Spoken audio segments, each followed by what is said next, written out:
Возвращаю.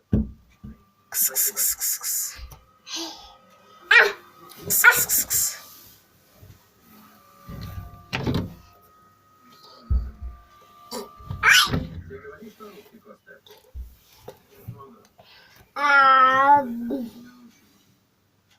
Поможешь нам? Коста, то, что вы сделали, твои двое, это очень-очень страшно. Вы похитили русского профессора, и теперь у нас очень серьезный конфликт с Россией. Ты понимаешь, что это будет страшно?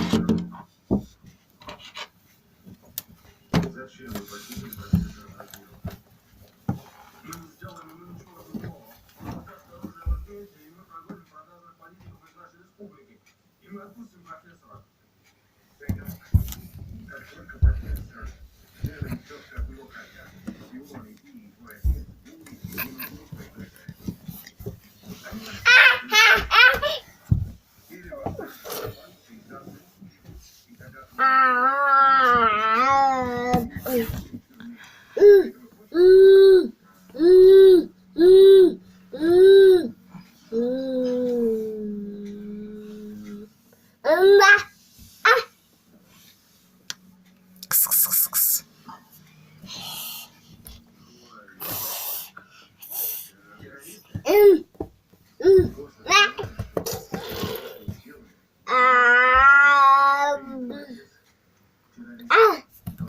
Это хорошая фраза.